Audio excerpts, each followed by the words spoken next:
I told people Everton mean business this season. Everton mean business this season. And don't be surprised if they finish top 6 this season. Not at all. Not at all. Carlo Ancelotti is a big manager. He has won a lot of things. And the money that they spent, the players that they brought in so far in the current transfer window signifies that. And it just gives you that you know what I mean? It just lets you know that Everton has clear intentions to better that 12th place finish last season. That was their worst finish in 16 years. But what a start to the season, man. First match of the season against Tottenham Hotspur. 1-0 courtesy of a thumping header scored by Dominic, my namesake, Calvert-Lewin from that wicked Luca Digne free kick win. That's the first time they have beaten Tottenham Hotspur since 2012. I bet y'all didn't know that. I had to look that up because I'm like, let me just find out what happened in the recent fixtures. And it was bare draws and wins for Tottenham. And Everton seems like they are turning a leaf here on a new chapter where we could see them actually possibly win silverware this season. I know some of you guys are probably saying, nah, they're not going to win anything. But this team looked good today. Don't get me wrong, Tottenham had their moments. They troubled Pickford on quite a bit of occasions, but Pickford was equal to the task. I think Jordan Pickford was the man of the match on the day. Brilliant saves. He was very decisive, coming out for the ball, punching it, catching it, and everything. He commanded his area, and he kept a clean sheet. Well-deserved clean sheet. But I have to point out that Everton's new signings in James Rodriguez, Abdoulaye Doucouré, and especially Allan made a big difference on the day. Richarlison, we know what he's capable of doing, but he was very, very wasteful, man. He was wasteful. He had a lot of opportunities to bend the ball into the far post, didn't. One time he went around Lloris, didn't lift up his head, put the ball wide. He was wasteful, and it could have cost Everton some points here, but they pick up all three, and Carlo Ancelotti, and I always say Ancelotti, I don't know why. Carlo Ancelotti and Everton, you know, they go home the happier team. And this is a road win. This is a road win for Everton. I know the home advantage is kind of out of the window, seeing that home, the fans are not allowed in the stadium and all. But still, that is no excuse for Mourinho and Tottenham, who I think were quite timid in their approach today. They sat back a bit too much. They weren't creative enough. And you could see they still have problems in the midfield, and they still have problems with the creative aspect of the game. Doherty, I think, had an okay start to his Tottenham career.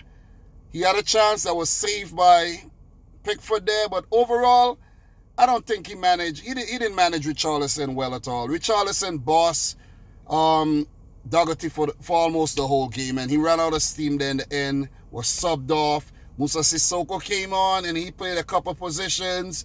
Højbjerg, I think, is a so-so player, to be honest. I don't rate Højbjerg or Højbjerg, or whatever you want to call him, that highly, in my opinion. And he's just an okay player. Even though he won a lot of tackles last season, he's just an okay player to me. Compared to what Allan did in the midfield there, come on, man. Come on. He trumps Højbjerg all day. So I think Tottenham had a very, very average game. Heung-min Son looked good at the start. Harry Kane, highly isolated. He didn't have anything. He hardly had anything, to feed on. Hardly. Lucas Moura, I think he got a header off. But these guys hardly had any, they didn't have a big impact on the game at all. But it might be a bit too early to actually write off what Spurs could do this season. I think I'm predicting them to play 6th and Everton to get 7th. But it could all change. This was a statement made by Everton that they ain't playing no games this season. They not. The James Rodriguez signing, that's very tasty, man. I love it. And he had a really good game. He was pulling the strings in the midfield there. Gomez had a good game as well. And the entire Everton unit just played well. Seamus Coleman, Michael Keane, Yerry Mina, and Luca Digne at the back was solid. And the whole team just played well, and they picked up a well-deserved 1-0 win. They managed the game well as well. So you have to actually point these little things out. Mourinho and Tottenham, I think they still have a lot of pieces to put together. I still think they need a few more signings, maybe to try something fresh if the Harry Kane situation ain't working, you know what I mean? You could always bring him off, bring on a new player off the bench, but they don't have options. And that's what Mourinho wanted, why he brought in Doherty. He said it, not me. Why he brought in Doherty and Højbjerg is to give the team options. Harry Winks, I think, is highly overrated. Did nothing at all in the middle of the field. Nothing effective, in my opinion. And look, Tottenham's defense, still questionable. Eric Dyer, why is he starting over Davinson Sanchez? I really don't know. Maybe because he could speak Portuguese and Davinson Sanchez can't. You know what I mean? And look, why are you starting Eric Dyer over Sanchez? I don't know.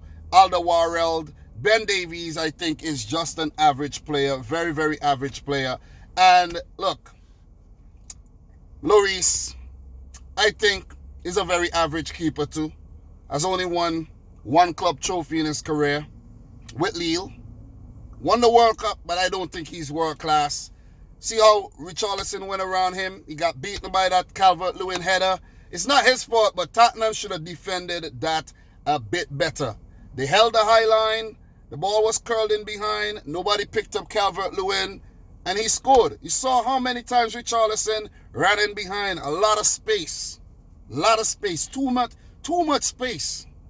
Too much space for Richarlison. And they could have scored more. But overall, it wasn't a horrendous performance by Tottenham Hotspur, but they could take this one and say, listen, we know what we need to work on. We know what we did well, and let's move forward. It's only the first game of the season. You know what I'm saying? Only the first game of the season. But guys, it's just a quick analysis. I want to hear what you think in the comment section down below. I don't want to drag this out way too long. But as I said, I like what I see in Everton, and I think they will have a lot to offer this season. They might actually challenge for an FA Cup or a League Cup. Maybe not the League Cup. That is City's trophy. And who knows? Who knows? Everton could be playing Champions League football next season. I don't know if I'm getting a bit carried away with that. But all I'm going to predict is Tottenham ain't getting Champions League football this next season playing like this. Maybe they need to qualify for the Europa League, being that they have to go through qualifiers and win the thing. Something that Mourinho is capable of doing. But guys, those are my thoughts, quick thoughts. Let me know yours. If you're new, hit the subscribe button, smash the thumbs up button. And until next time, peace out. Rich Squad.